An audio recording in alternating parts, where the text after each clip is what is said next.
Hi, I'm Stony Anderson. I'm a gastroenterologist at Kaiser Permanente here in San Diego. I'm also a clinical professor of medicine at UCSD, and I'm the president of the board of directors of the California Colorectal Cancer Coalition. And today we're going to talk about how we can improve the screening rates for colorectal cancer patients in your clinics, the community clinics that are taking care of the uninsured and underinsured in San Diego County. I want to acknowledge Jim Allison, who's also on the board of directors of the California Colorectal Cancer Coalition, for his guidance and help in this talk. I've used many of his ideas and concepts. We're going to show why that FIT testing is ideal for colon cancer screening and is equal to colonoscopy. And we're going to try to combat the misconception that colonoscopy is the best or the only screening test.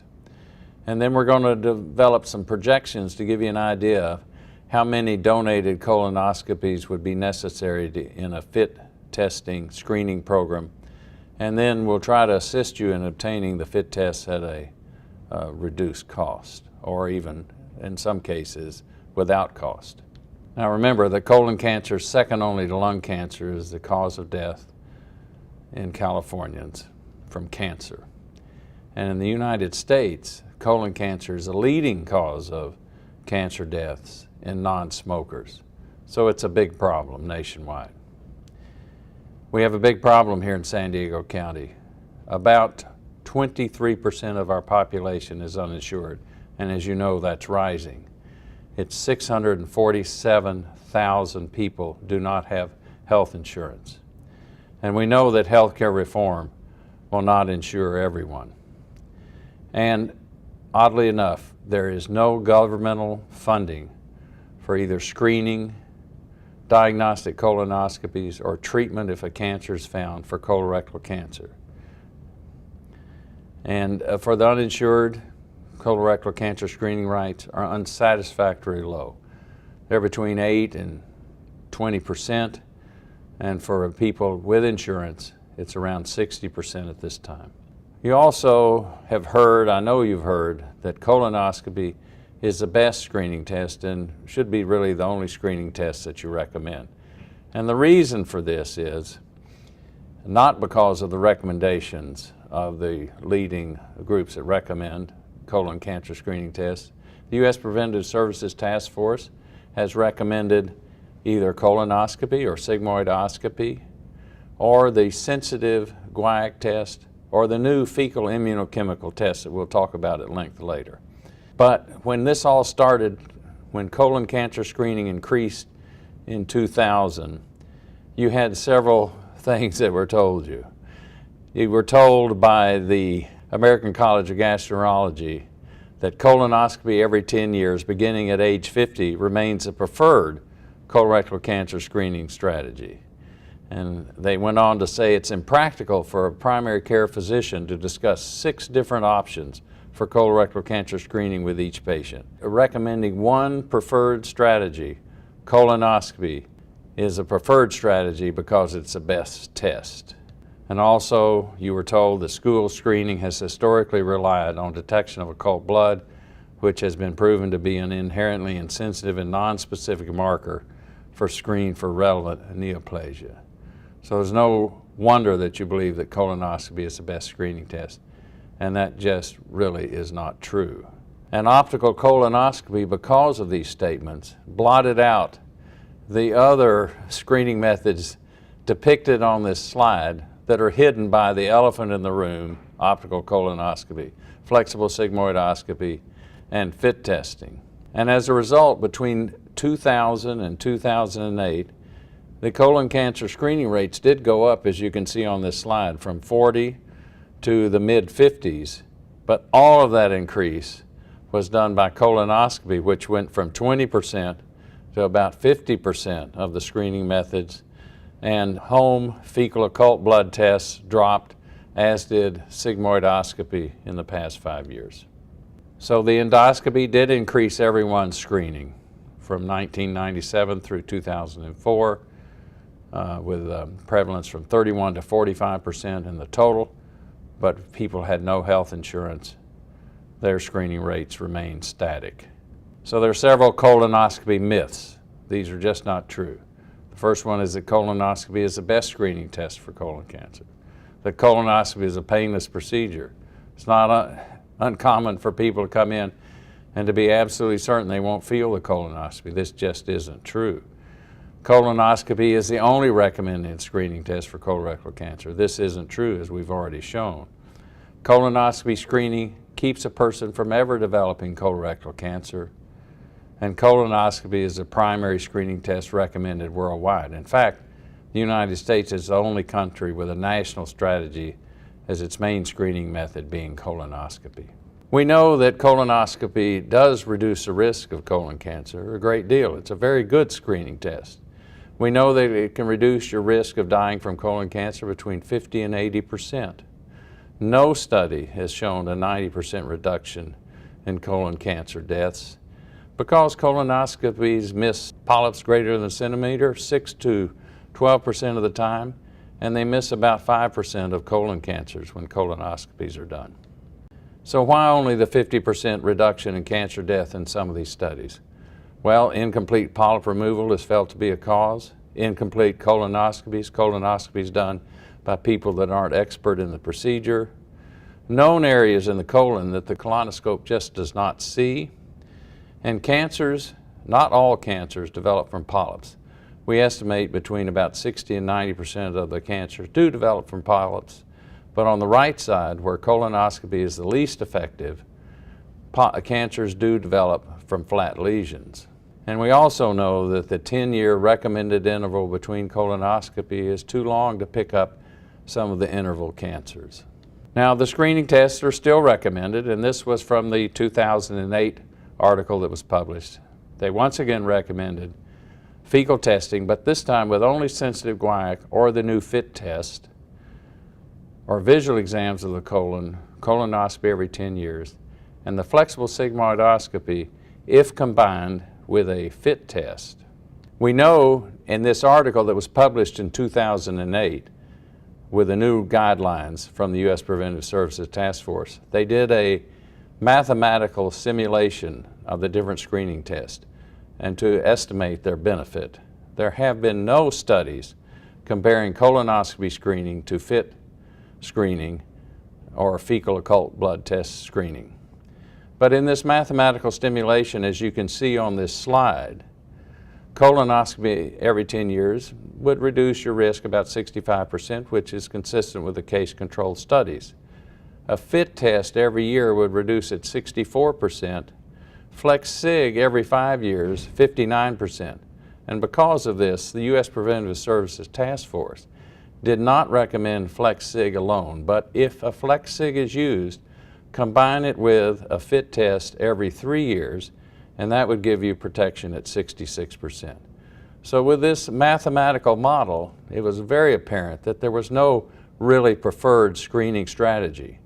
And because of this, some of the leaders in our field started making different statements.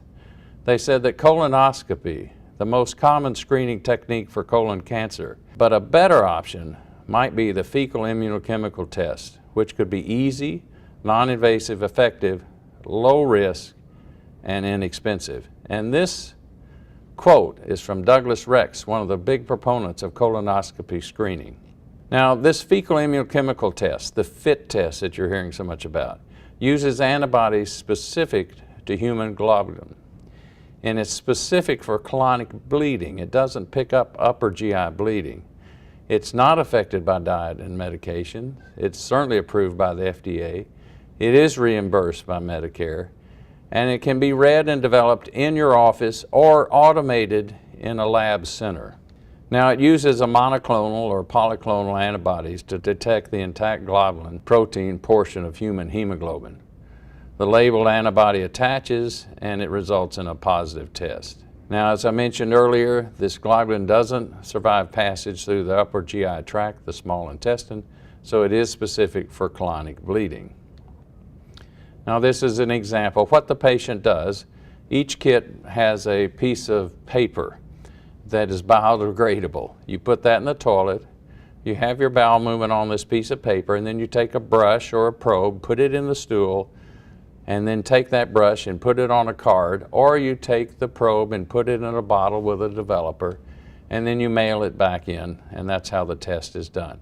It's much easier than the old Hemoccult test, and as a result, 50 to 60% of the people that get the test will return it.